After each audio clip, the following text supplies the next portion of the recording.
Welcome back to perfect tuition class 11 science chemistry और chapter number 3 पढ़ रहे हैं स्टूडेंट्स हम। Last atomic radius, ionisation, enthalpy दोनों डिटेल में हमने सॉल्व किए। दोनों के वीडियो अवेलेबल है और एलएन के मॉड्यूल के जो एमसीक्यू है beginner box 3 and beginner box 4 वो भी डिटेल में एक्सप्लेन किए हुए हमने। तो जो स्टूडेंट्स के वीडियो बाकी है ना वो खास देख लेना और रेगुलर प्रैक्टिस करना। नीट और जेईई के लिए अगर मार्क्स चाहिए तो कॉन्सेप्चुअल पढ़ना बहुत ज़रूरी है। चलो आज नेक्स्ट टॉपिक पढ़ेंगे हम, इलेक्ट्रॉन एफिनिटी के बारे में पढ़ना है आज हमें। इलेक्ट्रॉन एफिनिटी का एक और नाम है इलेक्ट्रॉन गेन एंथैल्पी। तो क्या बोलेंगे उसे हम? It's also known as electron gain enthalpy. चलो अब इसे डिनोट कैसे करेंगे वो तो इलेक्ट्रॉन एफिनिटी तो हम ई से ही बता देंगे, लेकिन इलेक्ट्रॉन गेन एंथैल्पी को डेल्टा एच ईजी लिखेंगे नीचे। तो इलेक्ट्रॉन गेन एंथैल्पी रिप्रेजेंट कर रहा है और बार बार आएगा वो कि इलेक्ट्रॉन गेन एंथैल्पी भी बार बार आएगा। आगे भी बहुत सारे थर्मोडायनेमिक्स में भी हम इलेक्ट्रॉन गेन एंथैल्पी से रिलेटेड पढ़ते हैं, इक्विलिब्रियम थर्मोडायनेमिक्स वहाँ पर भी। तो नया टॉपिक है इलेक्ट्रॉन एफिनिटी। बहुत ही सिंपल नाम है। एफिनिटी का मतलब क्या होता है? अगर बेसिक लैंग्वेज में हम एफिनिटी को समझे तो क्या होगा? एफिनिटी मतलब किसी के साथ अगर हमारा बढ़िया सा रिलेशन है, कोई चीज़ हमारी तरफ अट्रैक्ट हो रही है तो उसे हम क्या बोल रहे हैं जनरली? एफिनिटी। हमारा बॉन्डिंग कैसा है उसके साथ। तो अगर यहाँ पर हम इलेक्ट्रॉन से रिलेटेड पढ़ रहे हैं तो कोई एटम में मान लो, तो वो एटम इलेक्ट्रॉन अगर गेन कर रहा है, समझना, तो इलेक्ट्रॉन गेन कर रहा है तो उस वक्त एनर्जी में क्या चेंज आएगा, उसी से रिलेटेड पढ़ना है हमें यहाँ पर। तो एज एग्जाम्पल ले लेते हैं हम एक आइसोलेटेड एटम ले लेते हैं, आइसोलेटेड, और वो भी कौन से फॉर्म में? गैसियस एटम ले लेते हैं स्टूडेंट्स। तो आइसोलेटेड गैसियस एटम है, एक इलेक्ट्रॉन है, ये इलेक्ट्रॉन हमें इसके वैलेंस शेल में ऐड करना है। तो ये इलेक्ट्रॉन जब ऐड होगा यहाँ पर, समझना, तो क्या होगा उस वक्त? तो जब फर्स्ट इलेक्ट्रॉन ऐड हो रहा है, सिंपल सा समझना, आइसोलेटेड गैसियस एटम है, इलेक्ट्रॉन हम ऐड कर रहे हैं उसके वैलेंस शेल के अंदर। तो हमें पता है फ्री इलेक्ट्रॉन की एनर्जी क्या होती है? मैक्सिमम होगी। और कितनी होती है? 0 काउंट करते हैं हम। फ्री इलेक्ट्रॉन की एनर्जी मैक्सिमम। तो हाई एनर्जी से इलेक्ट्रॉन लो एनर्जी के ऑर्बिट तक आएगा, तो उस वक्त इलेक्ट्रॉन क्या करेगा? एनर्जी को रिलीज़ करेगा। तो यहाँ से क्या होगा? एनर्जी रिलीज होगी। तो यहाँ पर जो एनर्जी रिलीज हो रही है वही क्या है? अपनी इलेक्ट्रॉन एफिनिटी है, इलेक्ट्रॉन गेन एंथैल्पी है। बहुत ही सिंपल सा वर्ड है और आसानी से समझ में आ जाएगा। डेफिनेशन अगर लिखनी हो तो when electron is added in valence shell, that time energy is released, that energy is called electron gain enthalpy। लेकिन वर्ड जरूरी क्या है? आइसोलेटेड गैसियस एटम के लिए हम ये इलेक्ट्रॉन एफिनिटी काउंट करेंगे। In isolated gaseous atom when electron is added in valence shell, that time energy is release, this energy is called the electron affinity और इलेक्ट्रॉन गेन एंथैल्पी। तो बहुत important statement है। तो electron gain enthalpy समझने की कोशिश करो पहले। तो इलेक्ट्रॉन गेन एंथैल्पी क्या है? इलेक्ट्रॉन जब ऐड होगा वैलेंस शेल के अंदर तो उस वक्त क्या हो रही है? एनर्जी रिलीज हो रही है। तो क्या इलेक्ट्रॉन हर बार ऐड करेंगे हम फर्स्ट सेकंड, तो क्या एनर्जी हर बार रिलीज होगी? वहाँ पर ज़्यादा फोकस करना होता है हमें। तो सेकंड स्टेटमेंट पर आ जाओ। चलो as example first electron add हो रहा है, ओके, कोई न्यूट्रल एटम है और वो न्यूट्रल एटम में हम फर्स्ट इलेक्ट्रॉन ऐड कर रहे हैं। तो यहाँ पर हमें क्या करना है? चलो फर्स्ट इलेक्ट्रॉन एडेड हो रहा है, तो उस वक्त क्या होगा? तो जब मान लो एक इलेक्ट्रॉन, पहला इलेक्ट्रॉन अंदर ऐड होगा, XYZ एटम ले लेते हैं हम, गैसियस एटम, ओके। इसमें हम क्या कर रहे हैं? एक इलेक्ट्रॉन ऐड कर रहे हैं, फर्स्ट इलेक्ट्रॉन ऐड कर रहे हैं, तो उस वक्त क्या होगा? एनर्जी रिलीज होगी, ओके। मोस्ट ऑफ केस में एनर्जी रिलीज होगी सिवाय स्टेबल कॉन्फ़िगरेशन है ना जो स्टेबल, उसके अलावा। तो यहाँ पर जब फर्स्ट इलेक्ट्रॉन ऐड हो रहा है तो ये प्रोसेस कैसी होगी समझना। तो तो यहाँ पर इलेक्ट्रॉन एनर्जी क्या होगी, यहाँ पर रिलीज होगी। अब इन एनर्जी रिलीज होती है तो उसे हम क्या बोलते हैं, it's called the exothermic process. तो एक्सो पोज कर देना, तो वो एक्सोथर्मिक प्रोसेस है। तो जब फर्स्ट इलेक्ट्रॉन ऐड हो रहा है एनायन में कन्वर्ट होगा, वो तो पता है। तो फर्स्ट इलेक्ट्रॉन जब ऐड हो रहा है तो वो प्रोसेस कैसी होगी, एक्सोथर्मिक प्रोसेस होगी। तो ये प्रोसेस कैसी है, एक्सोथर्मिक प्रोसेस होगी। अब एक्सोथर्मिक प्रोसेस है तो एक्सोथर्मिक प्रोसेस के लिए डेल्टा एच की वैल्यू क्या होगी, नेगेटिव।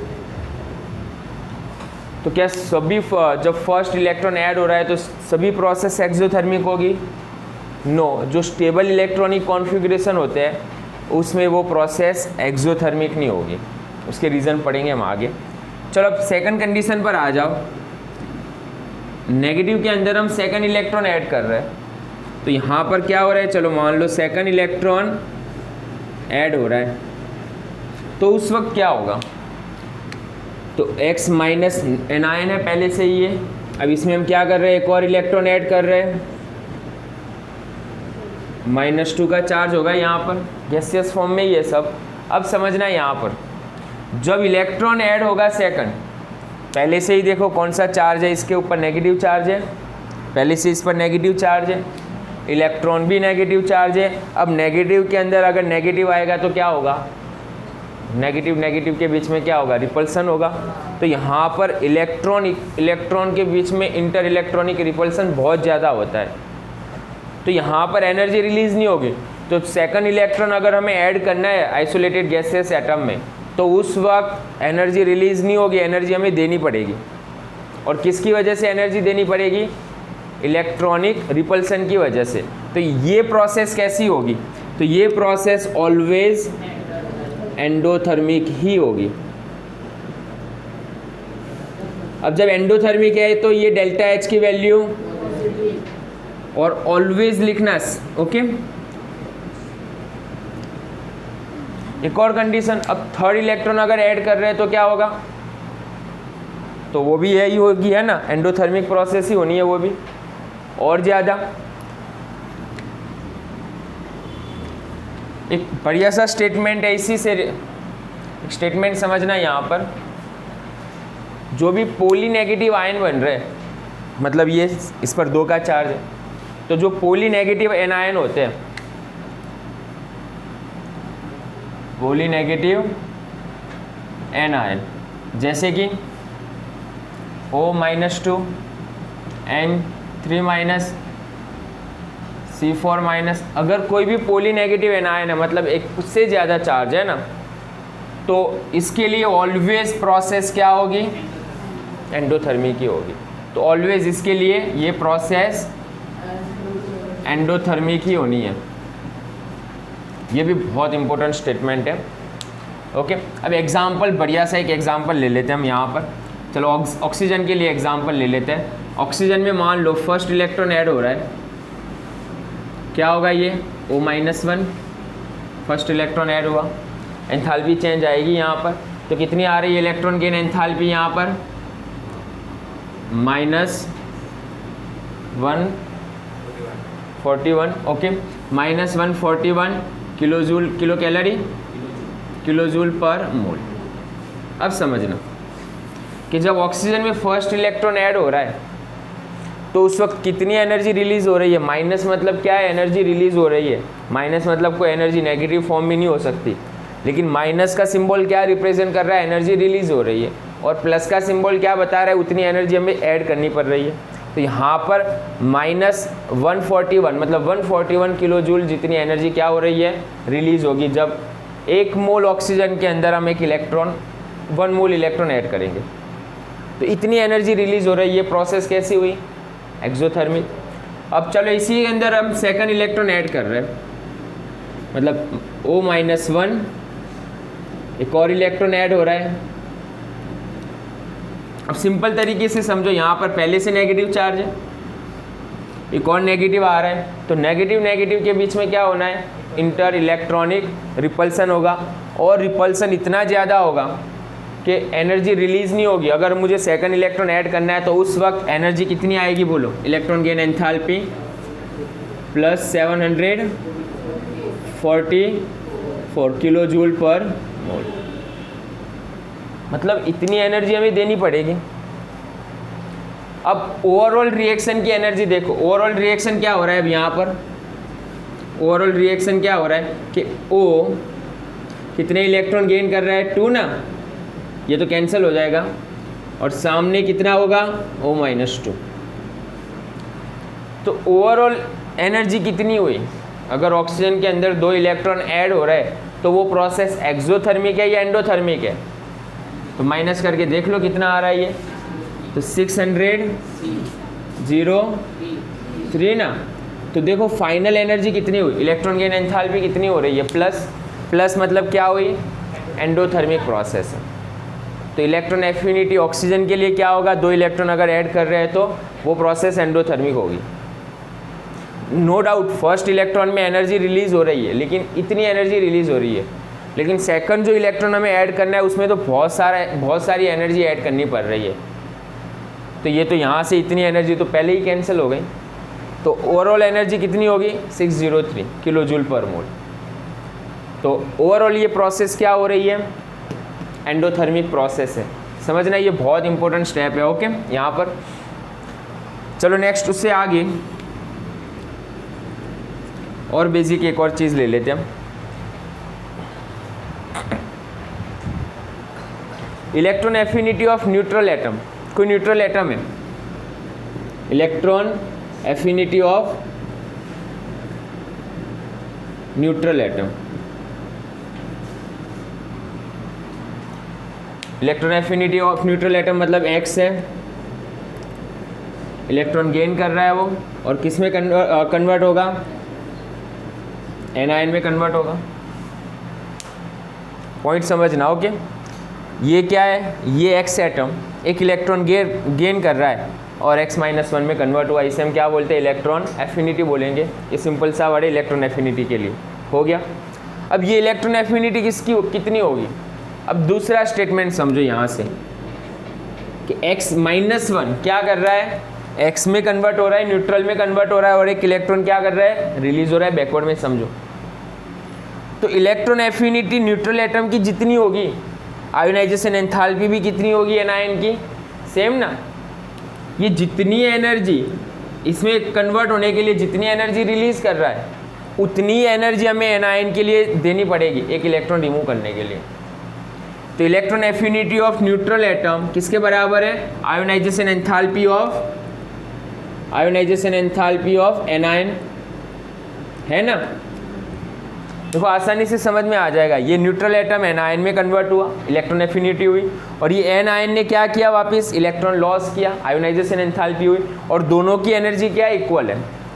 तो न्यूट्रल एटम की electron affinity and ionization enthalpy of anion क्या होगी, इक्वल होगी। चलो उसी तरह सेकंड नंबर पर आ जाते हैं, electron affinity of cation, electron affinity of cation किसके बराबर है, इलेक्ट्रॉन एफिनिटी ऑफ कैटायन किसके बराबर है, इलेक्ट्रॉन एफिनिटी ऑफ कैटायन किसके बराबर है, ionisation enthalpy of neutral atom के बराबर है। Okay ionisation enthalpy of neutral atom. तो चलो पहले इलेक्ट्रॉन एफिनिटी ऑफ कैटायन, तो कैटायन के लिए क्या लिखेंगे हम, प्लस चार्ज बता दूं मैं ऊपर, क्या कर रहा है ये इलेक्ट्रॉन गेन कर रहा है, इलेक्ट्रॉन एफिनिटी किस में कन्वर्ट होगा, ये इलेक्ट्रॉन गेन करके न्यूट्रल एटम में कन्वर्ट होगा। ओके अब ये न्यूट्रल एटम क्या कर रहा है, वापस इसमें समझो, बैकवर्ड रिएक्शन में समझना। तो ये न्यूट्रल एटम क्या कर रहा है, इलेक्ट्रॉन रिलीज कर रहा है, मतलब उसके लिए क्या हुआ, ये आयोनाइजेशन हुआ। तो इलेक्ट्रॉन एफिनिटी ऑफ कैटायन किसके बराबर है, ionisation enthalpy of neutral atom के बराबर है। तो यहाँ पर क्या लिखेंगे, it is equal to ionisation enthalpy of neutral atom के बराबर होगी। बस तुम्हें आयोनाइजेशन और इलेक्ट्रॉन एफिनिटी के लिए कैसे एक्सप्लेन करते हैं ना, वो समझ में आ जाना चाहिए। तो एक बढ़िया से कॉन्सेप्ट है इसमें। चलो फर्स्ट इलेक्ट्रॉन एफिनिटी पर आ जाओ। इलेक्ट्रॉन एफिनिटी को हम रिप्रेजेंट कैसे करेंगे, ये या तो delta H electron gain enthalpy, ये सबसे ज़्यादा यूज़ करने वाले हो कि हम। इलेक्ट्रॉन एफिनिटी की डेफिनेशन क्या होगी, आइसोलेटेड गैसियस एटम में जब इलेक्ट्रॉन ऐड हो रहा है वैलेंस शेल में तब एनर्जी रिलीज हो रही है, उसी को हम क्या बोलेंगे, it's called the electron affinity. मतलब ये एटम का ये इलेक्ट्रॉन के साथ एफिनिटी कैसा है, ज़्यादा हो सकता है या तो कम हो सकता है। ओके नेक्स्ट, उसके बाद अगर मान लो फर्स्ट इलेक्ट्रॉन ऐड हो रहा है, कोई आइसोलेटेड गैसियस एटम में हम फर्स्ट इलेक्ट्रॉन ऐड कर रहे हैं, तो वो रिएक्शन क्या होगा, तो एनायन में कन्वर्ट होगा इलेक्ट्रॉन गेन करके, और वो रिएक्शन एक्सोथर्मिक होगा मोस्ट ऑफ केसेस में, लेकिन स्टेबल इलेक्ट्रॉनिक कॉन्फ़िगरेशन के लिए एक्सोथर्मिक नहीं होगा वो। मतलब डेल्टा एच की वैल्यू यहाँ पर क्या होगी, नेगेटिव। इसका मतलब ये हुआ कि जब फर्स्ट इलेक्ट्रॉन ऐड हो रहा है तो हमें एनर्जी मिलने वाली है, एनर्जी रिलीज होगी। ओके नेक्स्ट, जब सेकंड इलेक्ट्रॉन ऐड हो रहा है एनायन के अंदर, सेकंड इलेक्ट्रॉन ऐड हो रहा है एनायन के अंदर, तो किस में कन्वर्ट हो रहा है, -2 में। लेकिन इस बार एंडोथर्मिक प्रोसेस होगी, और सभी केस के अंदर ये एंडोथर्मिक प्रोसेस है। मतलब डेल्टा एच की वैल्यू क्या होगी, यहाँ पर पॉजिटिव वैल्यू आनी है। क्यों आनी है पॉजिटिव, क्योंकि यहाँ पर भी नेगेटिव चार्ज, यहाँ पर भी नेगेटिव चार्ज, और दोनों नेगेटिव चार्ज के बीच में रिपल्सन हो रहा है, और रिपल्सन की वजह से इलेक्ट्रॉन आसानी से ऐड नहीं होगा, एनर्जी ऐड करनी पड़ेगी हमें। नेक्स्ट, उसके बाद कोई भी पॉलीनेगेटिव जो एनायन है, जो पॉलीनेगेटिव एनायन, उसकी ओवरऑल प्रोसेस क्या होगी, एंडोथर्मिक प्रोसेस होगी। ओवरऑल प्रोसेस बता रहा हूँ, जैसे कि मान लो ऑक्सीजन है, ऑक्सीजन ने फर्स्ट इलेक्ट्रॉन गेन किया, तो उस वक्त उसकी इलेक्ट्रॉन गेन एंथैल्पी कितनी आ रही है, -141, मतलब इतनी एनर्जी रिलीज कर रहा है। लेकिन जैसे ही वो सेकंड इलेक्ट्रॉन गेन कर रहा है तो उस वक्त एनर्जी हमें देनी पड़ रही है, मतलब वो एंडोथर्मिक प्रोसेस है। एंड ओवरऑल प्रोसेस हमें कैसी मिली, एंडोथर्मिक प्रोसेस मिल रही है। लास्ट में electron affinity of neutral atom, कोई न्यूट्रल एटम है, इलेक्ट्रॉन गेन कर रहा है, एनायन में कन्वर्ट हो रहा है, तो इसकी इलेक्ट्रॉन एफिनिटी कितनी होगी, तो वो आयोनाइजेशन एंथैल्पी, अब जो ये एनायन है वो इलेक्ट्रॉन लूज कर रहा है, तो उसकी आयोनाइजेशन एंथैल्पी के बराबर ही होगी, तो दोनों की वैल्यू सेम आनी है। उसी तरह कैटायन है कोई, तो कैटायन की इलेक्ट्रॉन एफिनिटी कितनी होगी, तो जो न्यूट्रल एटम है उसके आयोनाइजेशन एंथैल्पी के बराबर होगी। तो बहुत इंपॉर्टेंट स्टेटमेंट था ये। चलो उसके बाद आगे और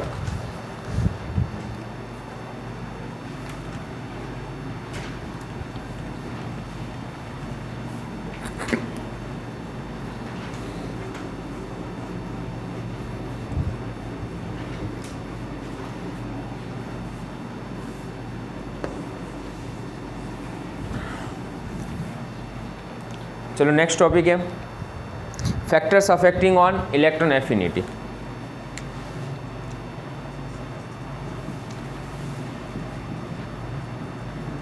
बहुत इंपॉर्टेंट, ओके ये एमसीक्यू के लिए अब कि इलेक्ट्रॉन एफिनिटी का ट्रेंड्स क्या है, कैसे इलेक्ट्रॉन एफिनिटी चेंज होगी। तो चलो फर्स्ट एटॉमिक साइज ले लेते हैं हम।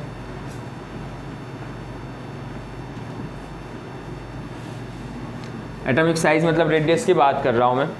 तो जैसे जैसे एटॉमिक साइज इंक्रीज होगी तो इलेक्ट्रॉन एफिनिटी बोलो क्या होनी है, डिक्रीज होगी। ओके तो एटॉमिक साइज और इलेक्ट्रॉन एफिनिटी का रिलेशन क्या है, तो इलेक्ट्रॉन एफिनिटी एटॉमिक साइज से क्या होगा, इन्वर्सनली होगा। अब चलो ग्रुप 1 का एग्जांपल ले लेते हैं हम, top to down, lithium, sodium, potassium, rubidium and caesium. तो टॉप टू डाउन जाओगे अगर तो एटॉमिक साइज सीजियम की सबसे ज़्यादा है ग्रुप 1 में, और अगर इसके एटॉमिक साइज या एटॉमिक रेडियस ज़्यादा है तो इसकी इलेक्ट्रॉन एफिनिटी क्या होनी है, कम होगी। तो इलेक्ट्रॉन एफिनिटी इसकी क्या होगी, ये ग्रुप के अंदर मिनिमम। ओके और रीज़न क्या है, एटॉमिक साइज। चलो उसके बाद सेकंड फैक्टर ले लेते हैं हम,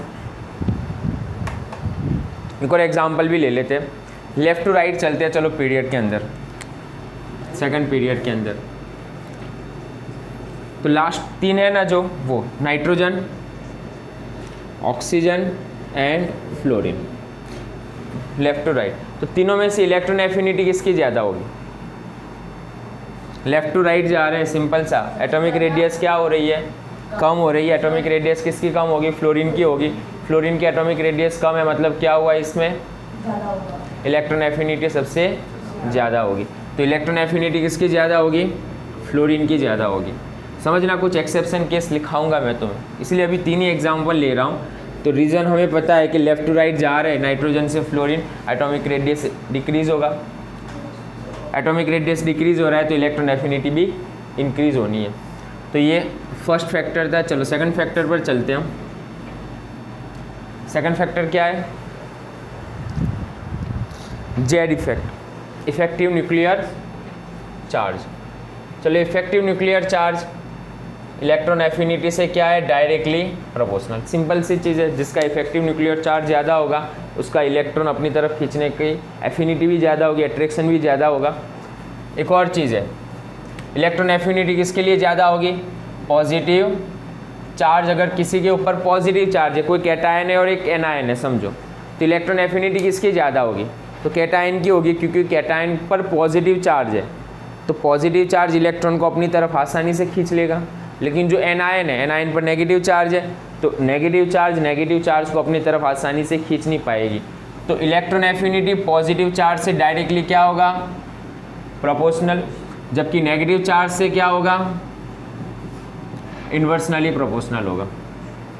तो ये भी इंपॉर्टेंट एमसीक्यू बनता है यहाँ से भी। ओके, किसकी इलेक्ट्रॉन एफिनिटी ज़्यादा होगी? तो कैटायन अगर एनायन की कंपैरिजन में दिया हुआ है, सिंपल सा कोई भी एग्जांपल हो, एक कैटायन और एक एनायन है, जैसे कि मान लो X प्लस ले लेते हैं एक और एक X माइनस ले लेते हैं, तब इलेक्ट्रॉन है यहाँ पर, तो प्लस माइनस के बीच में तो हमें पता ही है अट्रैक्शन होगा, तो इलेक्ट्रॉन एफिनिटी इसकी ज़्यादा होगी। अब एनायन है तो हमें पता है ये दोनों नेगेटिव चार्ज है, तो दोनों नेगेटिव चार्ज के बीच में क्या होना है? इंटर इलेक्ट्रॉनिक रिपल्सन होगा, इंटर इलेक्ट्रॉनिक रिपल्सन। तो इसकी वजह से इसकी इलेक्ट्रॉन एफिनिटी क्या हो जाएगी? कम हो जाएगी। चलो नेक्स्ट, उसके बाद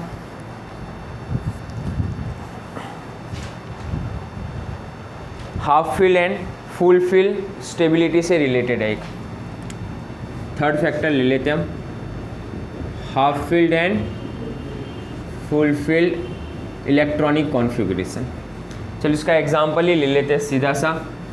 सेकंड पीरियड के अंदर कार्बन है एंड नाइट्रोजन है, किसकी इलेक्ट्रॉन एफिनिटी ज़्यादा होनी चाहिए? नॉर्मल ट्रेंड के हिसाब से लेफ़्ट टू राइट जा रहे हैं तो नाइट्रोजन की इलेक्ट्रॉन एफिनिटी ज़्यादा होनी चाहिए थी, है ना?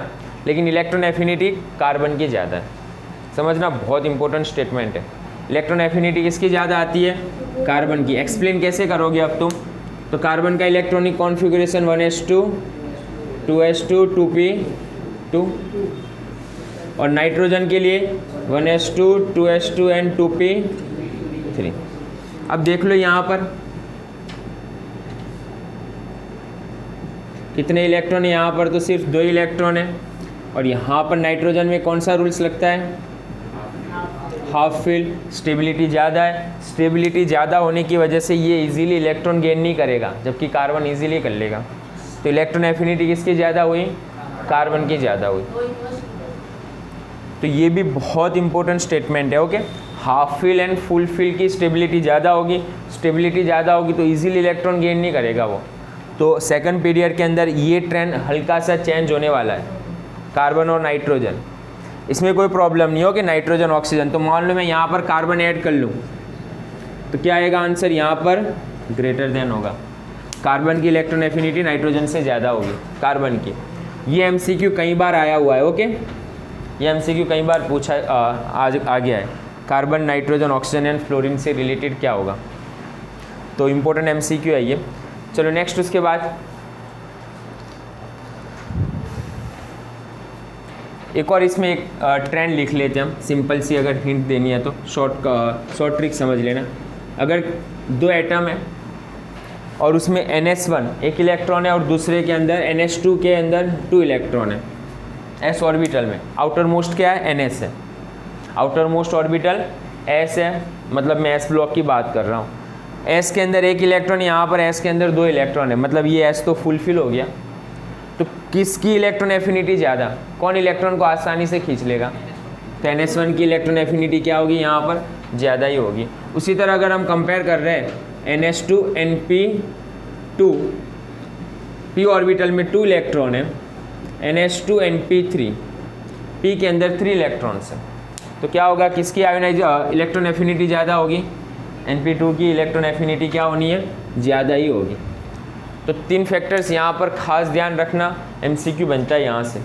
फर्स्ट क्या था, atomic size, electron affinity. Atomic size से क्या इन्वर्सनली है, ग्रुप 1 का एग्जांपल बढ़िया सा है कि टॉप टू डाउन जाओगे, एटॉमिक रेडियस इंक्रीज होगी एंड इलेक्ट्रॉन एफिनिटी सबसे कम किसकी होगी, सीजियम की इलेक्ट्रॉन एफिनिटी सबसे कम होगी।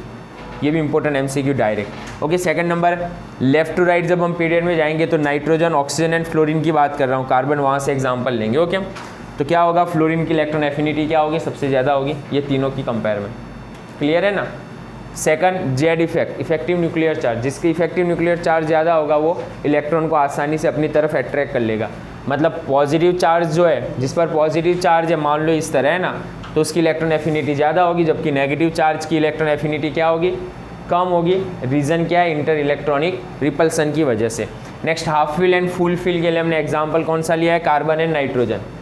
नॉर्मल ट्रेंड के हिसाब से नाइट्रोजन की ज़्यादा होनी चाहिए थी, नॉर्मल ट्रेंड के हिसाब से, लेकिन क्या है, नाइट्रोजन के अंदर हाफ फिल इलेक्ट्रॉनिक कॉन्फ़िगरेशन है, कार्बन के अंदर नहीं है, आउटर मोस्ट में 2 इलेक्ट्रॉन है, तो कार्बन की इलेक्ट्रॉन एफिनिटी क्या होगी, ज़्यादा होगी कंपेयर टू नाइट्रोजन।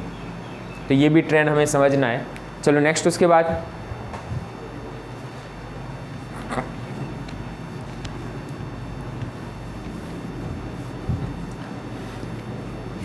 एग्जाम्पल ले लेते हैं कुछ, और बहुत इंपॉर्टेंट हो कि एग्ज़ाम के लिए ये वेरिएशन ले लेते हैं। चलो थर्ड पॉइंट ले लेते हैं, वेरिएशन।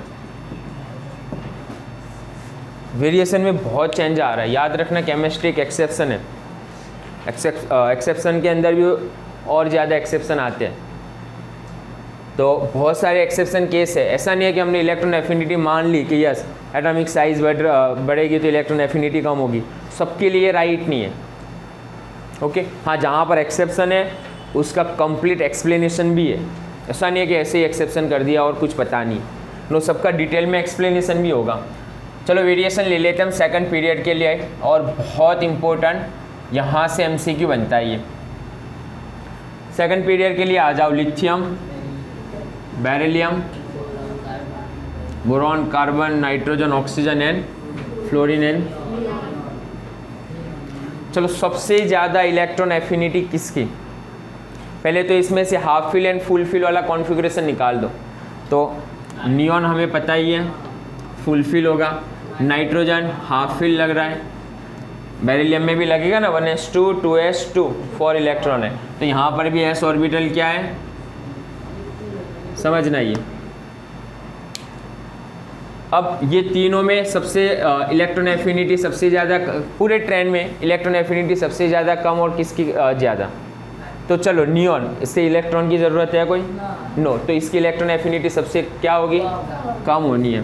तो सबसे पहले कौन आ रहा है, नियॉन, लेस देन, उसके बाद कौन आएगा बोलो, इलेक्ट्रॉन एफिनिटी के अंदर सेकंड नंबर पर बेरिलियम।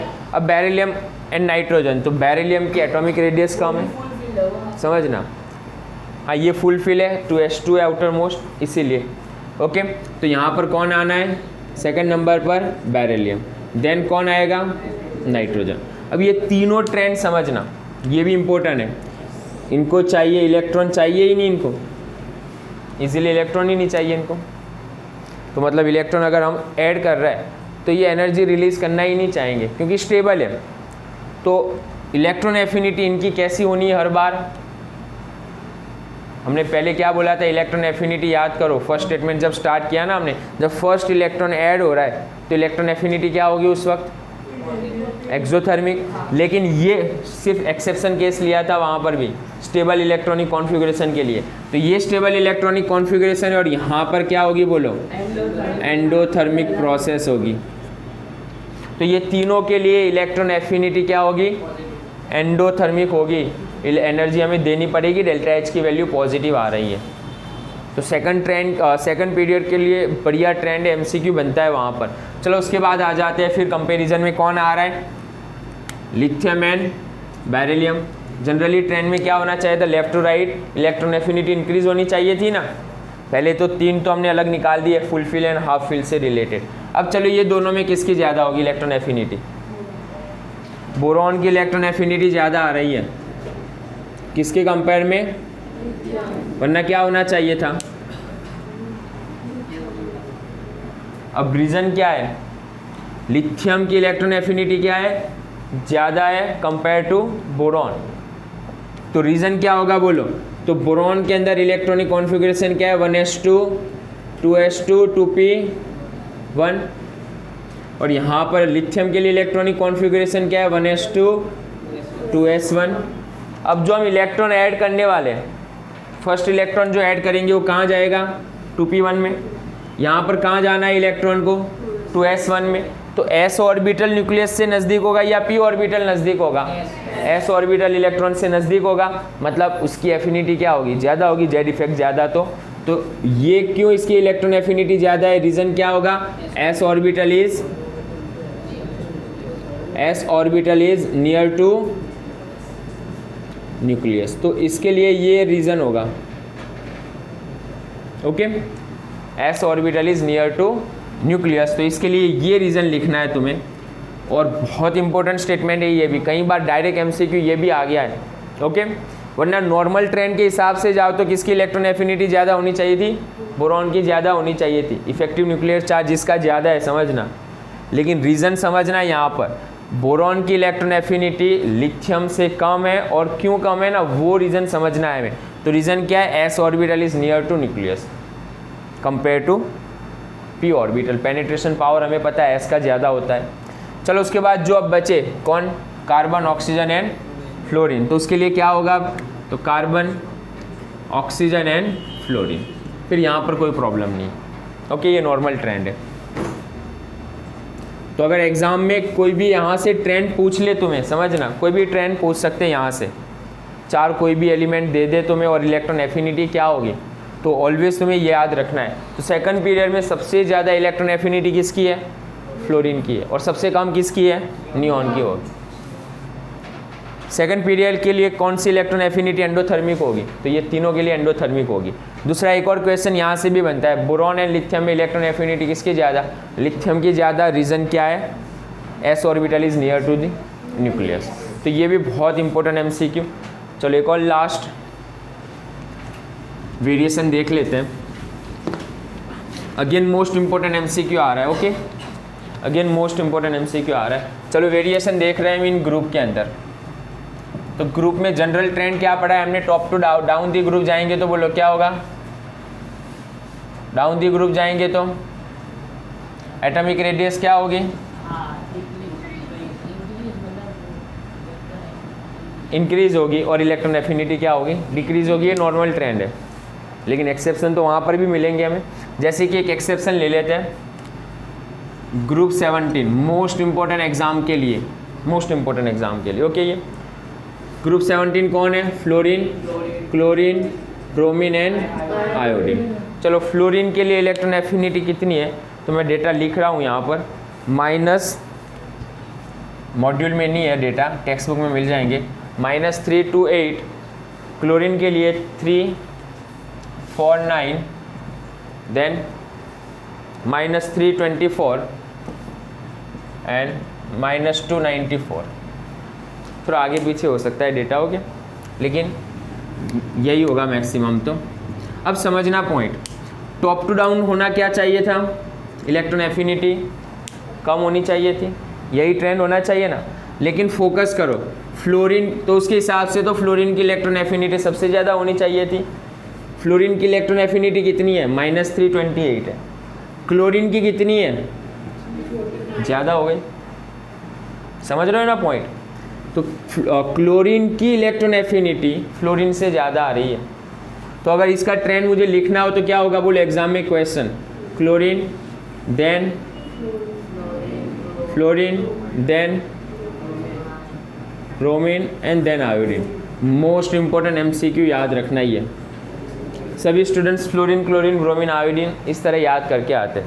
रीज़न चाहिए तो रीज़न दे देते हैं हम। चलो फ्लोरीन है, फ्लोरीन का इलेक्ट्रॉनिक कॉन्फ़िगरेशन और उसकी साइज़ कितनी है? सबसे स्मॉल फ्लोरीन की है ना, सबसे इतनी स्मॉल साइज़ है। मान लो fluorine first cell and second cell, second cell में कितने इलेक्ट्रॉन है फ्लोरीन के? 7 ना, 7। अब एक इलेक्ट्रॉन ऐड होना है, समझना 7 इलेक्ट्रॉन तो आउटर मोस्ट सेल में है ही, एटॉमिक रेडियस एक तो उसकी कम है, अब एक और इलेक्ट्रॉन यहाँ पर ऐड करना है हमें। तो पहले ही देखो इलेक्ट्रॉन की डेंसिटी क्या है, नेगेटिव चार्ज की डेंसिटी क्या है, उसके आउटर मोस्ट सेल पर ज़्यादा है। अब इलेक्ट्रॉन डेंसिटी ज़्यादा होने की वजह से अब नया इलेक्ट्रॉन आ रहा है तो उसमें क्या होगा, हल्का सा इलेक्ट्रॉनिक रिपल्सन होगा। अब ये रिपल्सन की वजह से उसमें क्या हो जाती है, उसकी इलेक्ट्रॉन एफिनिटी थोड़ी कम हो जाएगी। रीज़न क्या है, फ्लोरीन की एटॉमिक रेडियस क्या है, स्मॉल है, इलेक्ट्रॉन डेंसिटी क्या होगी, इंक्रीज हो जाएगी, और उसी की वजह से अगर कोई नया इलेक्ट्रॉन ऐड हो रहा है तो इलेक्ट्रॉन एफिनिटी क्या होगी, उसकी थोड़ी कम हो जाती है, थोड़ी कम हो जाती है। अब क्लोरीन के अंदर आ जाओ, फ्लोरीन की कंपेयर में उसकी एटॉमिक रेडियस तो क्या होनी है, ज़्यादा ही होगी, इसमें भी 7 इलेक्ट्रॉन है, लेकिन इलेक्ट्रॉन डेंसिटी क्या है इसकी कंपेयर में, इसकी कम है। तो इलेक्ट्रॉन डेंसिटी कम होने की वजह से अगर नया इलेक्ट्रॉन आ रहा है तो उसे जगह मिल जाएगी ऐड होने के लिए। तो रीज़न क्या है फ्लोरीन के लिए, सिंपल सा, एक तो एटॉमिक रेडियस क्या होगी इसकी, लेस, दूसरा इलेक्ट्रॉन डेंसिटी क्या होगी, हाई। तो क्या होगा यहाँ पर इलेक्ट्रॉन रिपल्सन की वजह से इसकी इलेक्ट्रॉन एफिनिटी थोड़ी क्या हो गई, कम हो गई, इसीलिए इलेक्ट्रॉन एफिनिटी इसकी कम हो रही है। तो ये वाला क्वेश्चन कई बार पूछते हैं कि क्लोरीन की इलेक्ट्रॉन एफिनिटी फ्लोरीन से क्या है, ज़्यादा है। तो रीज़न एक ही है, एटॉमिक रेडियस इसकी बहुत स्मॉल है और बहुत स्मॉल होने की वजह से इलेक्ट्रॉन डेंसिटी ज़्यादा है, जबकि यहाँ पर एटॉमिक रेडियस इसकी कंपेयर में थोड़ी ज़्यादा है। तो इलेक्ट्रॉन डेंसिटी क्या हो रही है, थोड़ी डिक्रीज़ हो रही है, तो इलेक्ट्रॉनिक रिपल्सन यहाँ पर थोड़ा क्या होगा, कम होगा। तो बहुत इंपॉर्टेंट एमसीक्यू ओके ये एग्ज़ाम के लिए। एक दूसरा ट्रेंड समझना आप, ये कौन से पीरियड में है, फ्लोरीन सेकंड, क्लोरीन कौन से पीरियड में है, थर्ड। तो पीरियोडिक टेबल में जनरली टॉप टू डाउन तो वही होना चाहिए था, इलेक्ट्रॉन एफिनिटी डिक्रीज होनी चाहिए थी ना, लेकिन थर्ड जो पीरियड के अंदर है ना, उनकी इलेक्ट्रॉन एफिनिटी सेकंड से क्या होती है, ज़्यादा होती है। सबके लिए ज़्यादातर यही केस में आएगा ओके कि हाँ एस ब्लॉक की बात नहीं कर रहा मैं, पी ब्लॉक से रिलेटेड हम ज़्यादातर बात कर रहे हैं। तो थर्ड ग्रुप के अंदर, थर्ड पीरियड के अंदर जो एलिमेंट है ना, उनकी इलेक्ट्रॉन एफिनिटी सेकंड पीरियड से ज़्यादा होती है।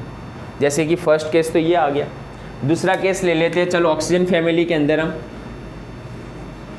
OS है ना, तो इलेक्ट्रॉन एफिनिटी क्या किसकी ज़्यादा होगी बोलो, तो ये सेकंड पीरियड के अंदर, ये थर्ड पीरियड के अंदर है, तो इलेक्ट्रॉन एफिनिटी किसकी ज़्यादा होगी, सल्फर की इलेक्ट्रॉन एफिनिटी ऑक्सीजन से ज़्यादा है। ये भी इंपॉर्टेंट स्टेटमेंट है ओके। उसी तरह नाइट्रोजन और फॉस्फोरस से रिलेटेड जाओ, नाइट्रोजन एंड फॉस्फोरस, तो बोलो किसकी इलेक्ट्रॉन एफिनिटी ज़्यादा होगी, फॉस्फोरस की इलेक्ट्रॉन एफिनिटी क्या होगी, नाइट्रोजन की कंपेयर में ज़्यादा होगी। रीज़न क्या होगा यहाँ पर, हाँ साइज़ भी लिख सकते हो, हाफ फील्ड भी लिख सकते हो तुम। नाइट्रोजन में क्या होगा, हाफ फील्ड होगा, स्टेबिलिटी ज़्यादा होगी, तो इलेक्ट्रॉन एफिनिटी इसकी क्या होगी, फॉस्फोरस की कंपेयर में कम होगी।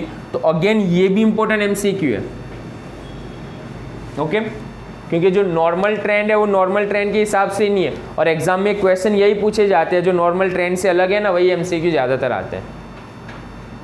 तो इन ग्रुप के अंदर down the group atomic radius से रिलेटेड जो ट्रेंड बढ़िया से एग्जाम्पल में, ये एमसीक्यू खास याद रखना, विथ रीज़न के साथ में एमसीक्यू याद रखना, और ये दोनों ट्रेंड भी समझना ओके। पोस्ट करते हैं।